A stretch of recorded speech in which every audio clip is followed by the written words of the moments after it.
Today we're going to read chapter 2 of our story.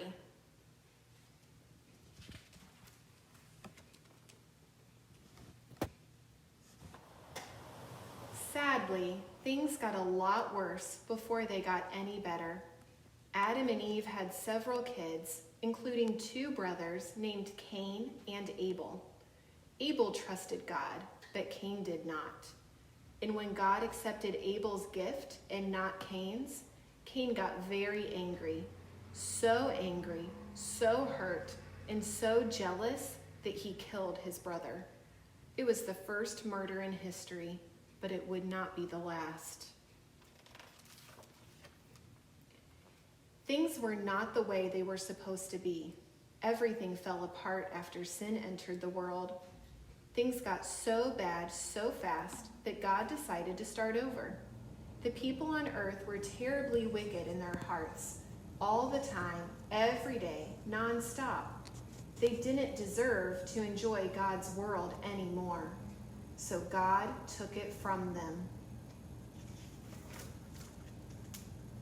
Or more exactly, he took them from it.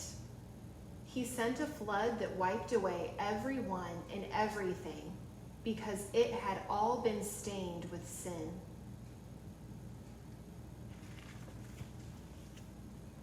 Well, almost everything.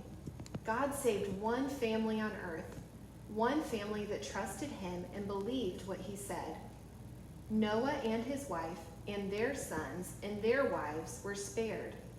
They lived for a lot of days with a lot of animals in a big boat called an ark. It rained and rained. God was going to start over with his creation. He was angry with the world that hated him, but he was still at work to save the world that he loved. That's why he rescued Noah and his family. God wanted to give his people another shot. God was going to start over with a new world, and Noah was going to be a new kind of Adam. The problem was that Noah was too much like the first Adam. It didn't take long after they got out of the boat for Noah to do some pretty bad stuff himself. He trusted God enough to build an ark when everyone laughed at him, but it turns out he could be just as foul as everybody else. Even one of Noah's sons got cursed, just like everything got cursed back in the garden. History was repeating itself. Whether it was Adam or Noah, the first world in the beginning, or the second world after the flood, people just could not get things right. One time, a whole bunch of people got together to build a giant tower.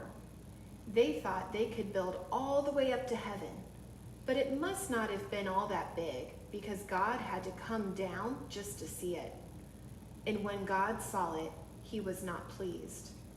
Everyone was working together, which was okay, but they weren't working for God, and that was not okay. They were trying to show how smart and impressive they could be all on their own. They thought they didn't need God. So God mixed up all their languages and scattered the people all over the place. Things were still not going well in the world God had made. Thankfully, God was still not done saving his people. And now we turn to Bible Betty to tell us more about that story. Thanks, Peaceful Patty. In chapter 1, we learned that Adam and Eve were banished from the garden, and God had launched his redemption plan to save us from evil, to bring us back to the garden. The world, though, was still a place of sin and evil, and so God decided to start over with his creation as part of his promised plan to save us. In chapter 2, we see that God's promise was with one man, Noah, the new Adam. And so Noah had built an ark and saved his family from the great flood. God had saw good in Noah and saved him and his family, but they were still full of sin. Because sin was still around us, we know that God's redemption plan is not over. So we will see you next time for chapter 3.